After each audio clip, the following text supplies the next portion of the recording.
Tyler, the Creator's 8th album, Chromacopia, came out very recently. Here are the songs ranked, and these are also my first impressions, so these opinions will change. I will hate them too, I promise. 14, this one's gonna get me killed. Judge Judy. Yeah, sorry, this one's more goofy than impactful or emotional in my opinion. The storytelling is fantastic and so on point. The themes he's dealing with are very interesting.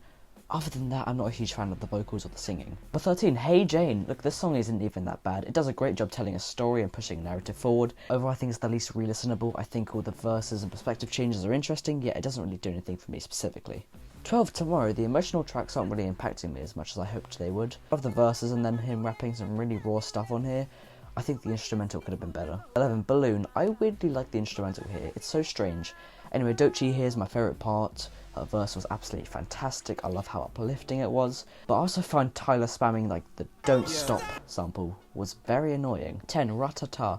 This is a sound we've heard Tyler do so many times in the past. Which isn't the worst thing. I think it's very nostalgic for him to be doing that cherry bomb kind of vibe again. Very energetic and very fun. 9, Darling I.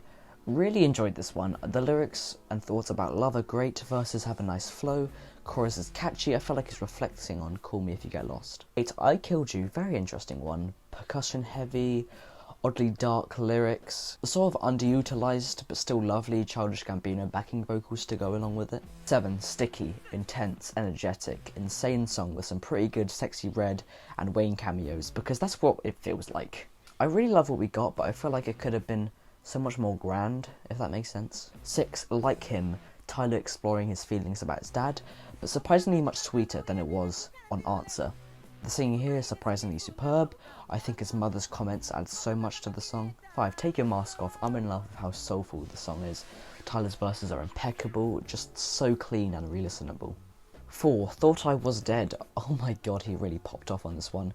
So many good bars, flows and little production details. Yeah, this was amazing. 3, Noid.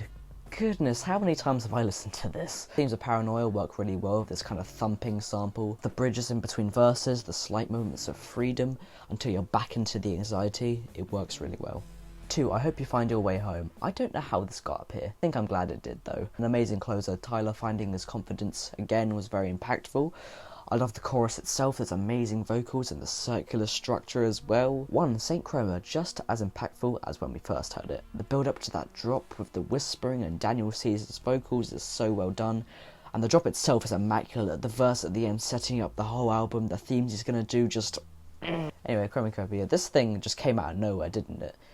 Very introspective and personal, another reminder that Tyler the Creator is always changing and maturing as a human being. He's now trying to break all the traditions and expectations put upon him, show his most vulnerable side. But I also think we've heard most of these styles before from him, and there were opportunities for experimentation. Yet, this album will not be forgotten, there's so much to unpack here. So listen to it, form your own opinion, your own interpretation. Help me out here.